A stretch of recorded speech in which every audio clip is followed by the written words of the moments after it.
E a morte do torcedor João Grá reacendeu a discussão sobre a violência provocada por membros de torcidas organizadas de Santa Catarina. Esse foi mais um dos casos violentos registrados no estado, como você vai ver na reportagem a seguir. Nervosismo, expectativa e euforia. Bom momento, atrás, pro gol, de Pablo, gol! Gol! A alegria nos estádios de futebol contrasta com uma dura realidade: a violência de criminosos travestidos de torcedores. A briga na Arena Joinville no fim de 2013 entre as organizadas Força Jovem do Vasco e Furacão do Atlético Paranaense está entre as mais marcantes. O caso desafiou a Polícia Civil, que identificou e prendeu cerca de 30 torcedores na Operação Cartão Vermelho. Para o delegado que comandou a investigação de proporção inédita no Brasil, ficou evidente o envolvimento de quadrilhas que agem infiltradas nas torcidas uniformizadas. É uma irmandade nessas torcidas organizadas.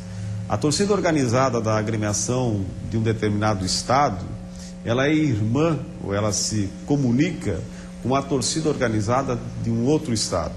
E quando essa agremiação vem jogar nesse estádio de futebol que ela é irmã, essa torcida local vai dar o apoio. E, obviamente, que esse apoio e a rivalidade local acirram muito mais esses ânimos e acabam nessas tragédias que nós observamos aí. Última rodada do Campeonato Catarinense 2014, estádio Hercílio Luz, em Itajaí.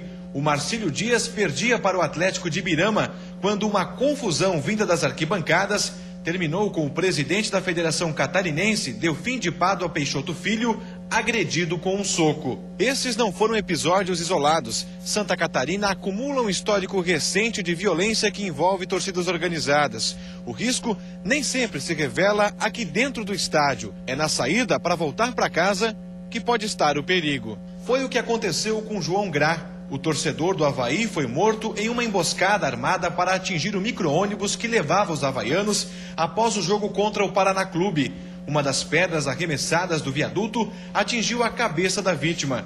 As investigações apontam que torcedores da Fúria Marcilista estão entre os autores. Um momento que muito sofrido para a família, para os pais do João, todos nós familiares. Um momento que podemos dizer que é uma tragédia, uma perda irreparável. Em 2006, Juliano viveu o mesmo drama. O que era para ser um dia feliz, terminou em tragédia. O irmão dele, Júlio César Ganser da Cruz, na época com 17 anos, foi morto da mesma forma em Biguaçu, na Grande Florianópolis. Segundo o que apurou a investigação, a tocaia foi feita por torcedores da organizada Mancha Azul do Avaí. Meu irmão faleceu exatamente da mesma forma dessa semana, exatamente com uma pedrada jogada contra um ônibus, numa madrugada, um jogo de quarta-feira. Exatamente da mesma forma, com a mesma estupidez, com a mesma forma inesperada. O autor foi identificado meses depois, mas ficou preso apenas por 2 dias. O caso não foi adiante sob a alegação de falta de provas. Para a família, ficou o sentimento de impunidade. Na época falaram-se que não tinha provas, que ele possuía residência fixa, que ele tinha trabalho fixo, mas meu irmão também tinha. Quem se presta ao trabalho de ir numa BR de madrugada, parar o carro em cima de um viaduto, esperar um ônibus, pegar uma pedra grande e jogar contra um ônibus sabendo que o impacto é violento, quer matar alguém. Impunidade, uma palavra que aparece constantemente quando o assunto é violência no futebol. Todos os torcedores presos na Operação Cartão Vermelho também estão soltos. Eles respondem aos processos em liberdade.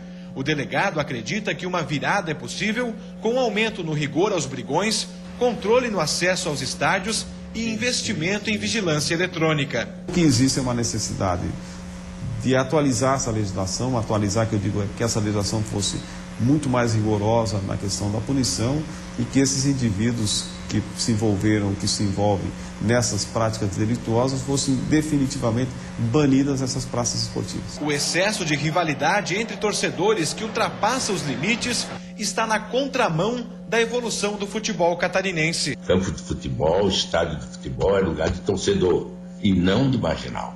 Então nós vamos começar, agora estamos começando a partir de segunda-feira um trabalho bastante grande para tentar terminar de uma vez por todas com isso aqui em Santa Catarina. As famílias, afastadas dos estádios, esperam medidas que possam garantir a paz nas arquibancadas e fora delas para voltar a celebrar com emoção o melhor momento de uma partida de futebol. Vai ser dele só das organizadas, entendeu? Não pode, futebol é para a família.